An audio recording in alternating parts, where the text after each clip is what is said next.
मेरा नाम पुनीत कुमार है। हम सभी 16 कर्मचारी नगर निगम में 10-10, 12-12 साल से अपनी सेवाएं दे रहे थे और हमारी अनदेखी कर दी गई है। और नए स्थायी कर्मचारी जो 30 आए थे, 46 पोस्टें हैं। 30 तो में से फिर भी हमारे 16 कर्मचारी बच गए थे। 16 पे उन लोगों को एडजस्ट कर दिया गया है जो 2-2 साल से लगे हुए हैं 16 पोस्टों पे। उनको हम जो 10-10 साल से लगे हुए हैं वो अपना बाहर निकाल दिए उन्होंने। 2-2 साल वाले एडजस्ट कर दिए जी।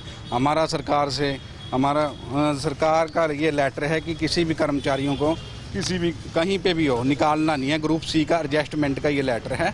इसके आधार पे हमें दोबारा उसी तिथि से नगर निगम कार्यालय में रखा जाए। मेरा नाम मोनिका है। हमें 10-10, 11-11 साल हो गए हैं यहाँ लगे हुए। हमारे साथ कोई भी वो ईमानदारी नहीं चली गई, जबकि हमने बहुत अच्छी ईमानदारी से काम किया है। पर अब +2 वाले अंदर बैठे हैं और ग्रेजुएशन वाले बाहर निकाल दिए गए हैं। 2-2 साल वाले 6-6 महीने वालों अंदर बैठे हुए हैं सारे। हमारे साथ कोई भी वो नहीं हुआ, इंसाफ नहीं हुआ। सरकार कह रही है एक तरफ कि हमें रेगुलर सभी को एडजस्ट किया जाए, बिठाया जाए सीटों पे, किसी को निकालना नहीं है, बट हमारे साथ नाइंसाफ़ी हुई है। और सरकार मेरा नाम संगीता है। मैं नगर निगम कार्यालय में काम कर रही थी। 12 साल हो गए मुझे यहाँ पर काम करते हुए। इन्होंने कुछ भी नहीं देखा। सीनियर्स को सबको निकाल दिया है और जूनियर्स अंदर काम कर रहे हैं। एक तरफ तो कहा जाता है कि बेटी पढ़ाओ बेटी बचाओ, महिला संरक्षण, लेकिन यहाँ पे इन सब चीज़ों को नज़रअंदाज करके 12 महिलाओं को बाहर निकाल दिया गया है। अब हम 4 जेंट्स हैं।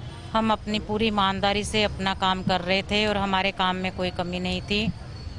जबकि सरकार का लेटर है। और सरकार ये सर हम लोग इसलिए धरने पे बैठे हैं क्योंकि ये क्या कहते हैं, रेगुलर कर्मचारी आने के कारण आउटसोर्सिंग स्टाफ को निकाल दिया गया है। 16 कर्मचारियों को। वेकेंट पोस्टें हमारी 40 थी। 40 पे 30 की भर्ती होगी, 16 हमारी वेकेंट पोस्टें थी। उसमें कोई क्राइटेरिया फिक्स ना करते हुए इन्होंने जूनियर्स को रख के सीनियर्स को निकाल दिया, जबकि हमारी 12-12 साल की मेहनत है। यहाँ पे हमने इतना टाइम अपना दिया है। ओवर एज हो चुके हैं, ना कहीं हमें अब सरकार ने कहीं नौकरी देनी है ना कुछ देना है। तो अब हमें अपने परिवार का पालन पोषण भी करना है। अब हम बताओ कहाँ जाएंगे। 1.5 महीना हो गया हमारे को इनसे रिक्वेस्ट करते करते सबसे। कोई कहता है इधर जाओ, कोई कहता है उधर जाओ। अब हम जाएं तो जाएं कहाँ? आखिर हार के हमें ये धरना प्रदर्शन करना पड़ा है।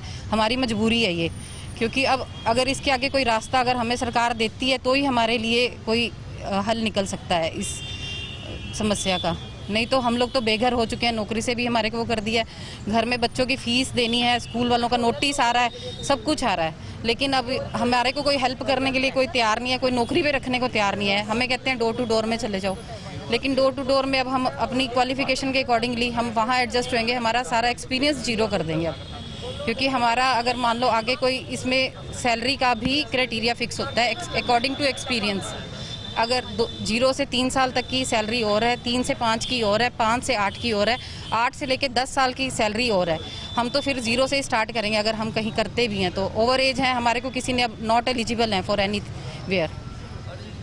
ऐसा है, ये जो मुलाजिम हैं, ये क्लर्क हैं जो 14-14, 15-15 साल से कच्चों में लग रहे थे, तो अब इनको एकदम से निकाल दिया है।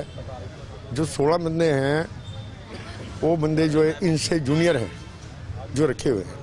इनको रोष है कि हम जो सीनियर हैं 14-14 साल में हो गए लोगों को, तो हमें तो निकाल दिया। जो साल से 6 महीने से लग रहे थे उनको क्यों नहीं निकाला? तो अब ये धरने पे बैठे हैं। बुधवार तक ये धरने पे बैठेंगे, तो वीरवार से ये भूख हड़ताल पे बैठेंगे। मांग ये उन्हें वापस लिया जाए।